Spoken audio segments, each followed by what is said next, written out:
Halo, masih stay tune di channel Berfiska.com, channel yang menjadi landasan utama belajar fisika dasar di universitas atau perguruan tinggi ya. Khususnya teman-teman TPB ITB. Ayo kita lanjutkan tutorialnya nomor 4 ya. Sebentar lagi UTS, jadi teman-teman harus semangat untuk belajar fisika dasarnya agar meraih optimal ya di ujiannya atau di kuisnya nanti ya. Nomor 4, arus listrik mengalir pada sebuah tabung ya berongga. Nah, berongga berarti dalamnya kosong, teman-teman, berongga ya. Oke. Searah dengan panjang tabung tersebut. Jadi arah arusnya searah dengan panjangnya. Jelaskan mengapa medan magnet bernilai 0 di dalam tabung dan memiliki nilai tidak 0 di luar tabung. Oke, yang pertama kita gambarkan dulu tabungnya, teman-teman ya.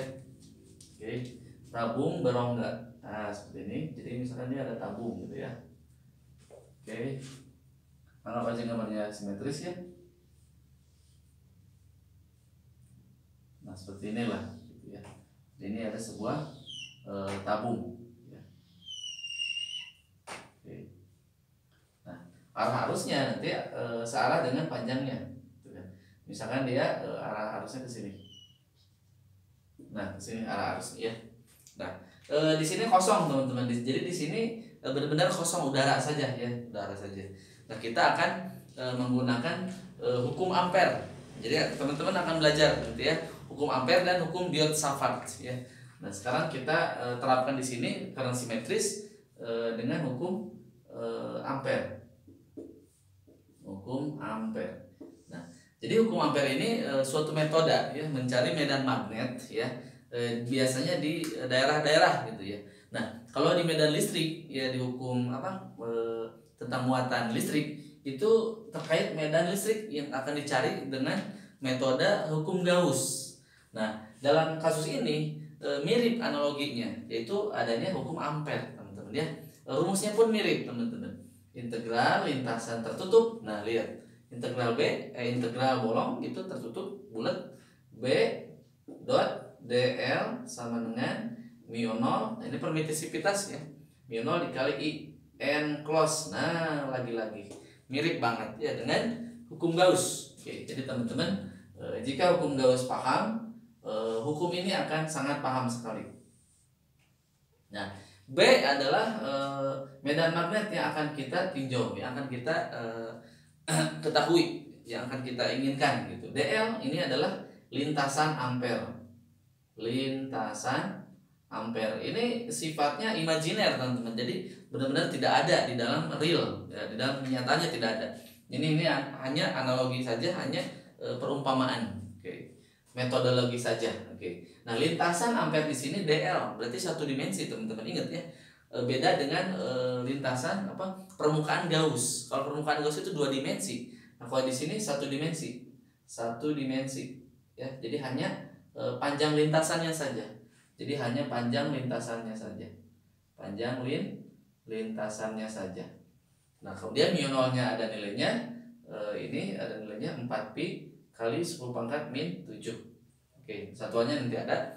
Oke, kemudian I n close. Nah, ini adalah arus yang dilingkupi oleh lintasan tadi. Jadi ini adalah arus yang dilingkupi ya, yang ditutupi atau dilingkupi oleh siapa? Oleh lintasan ampere. Oleh lintasan ampere. Lintasan ampere. Nah, karena ini ada 2 daerah. Yang pertama itu di dalam tabung, teman-teman. Yang pertama di dalam tabung, yang kedua di luar tabung. Oke, si tabung ini anggap kita punya jari-jari R. Nah, berarti ada 2 daerah ya mirip dengan Gauss ya. Jadi yang pertama itu daerah di mana R-nya kurang dari jari-jari. Nah, berarti di dalam rongganya, teman-teman. Nah, kalau di dalam rongga kita buatkan lintasannya. Nah, berarti lintasannya mirip bentuknya berarti ya. Nah, seperti itu. Oke. Nah, gitu ya. Nah, berarti bagaimana teman-teman solusinya? Berarti integral B dot dl dengan mu 0 I. Nah, lintasannya yaitu berupa apa ini? Lingkaran, teman-teman ya. Berupa lingkaran. Oke. Nah, berarti kalau lingkaran berarti apa? B dikali 2πr, teman-teman ya. panjang lintasannya. Nah, tetapi mu 0, nah I-nya arus yang dilingkupinya bagaimana? Karena di sini rongga teman-teman, berarti tidak ada arus teman-teman. Berarti bagaimana hasilnya? Arusnya 0, berarti nggak ada yang dilingkupi, 0 teman-teman. Berarti medan magnetnya adalah 0 jika di dalam tabung. Di dalam tabung. Berarti terbukti dong, terbukti ya. Medan magnet di dalam tabung terbukti ya dengan hukum Ampere. Kemudian kasus yang kedua bagaimana di luar, di luar tabung atau R-nya lebih besar dari jari-jarinya. Berarti kita akan membuat sebuah lintasan ampernya ya di sini. Oke. Di luar si tabungnya ini ya. Jadi lintasannya yang ini aja lintasannya. Ini mah hanya saya analogi bentuknya tabung gitu. Jadi lintasannya yang ini, lintasannya adalah satu dimensi. Nah ini aja. Lintasannya lingkaran. Berarti integral bolong B integral lintasan tertutup BDL mu 0 dikali I. Nah, B-nya kosan kita keluarkan. Nah, integral DL-nya kan menjadi sebuah integral dari partisi DL-DL. Nah, ini DL-DL di sini. Ini DL kalau kita jumlahkan itu menjadi 2πr saya, 2πr. Mu 0 dikali I. Berarti B-nya apa? Mu 0 I 2πr. Nah, ini teman-teman. Kalau arahnya nanti teman-teman bisa nebak, berarti arahnya ke nah ini ya. I B nah, gitu ya.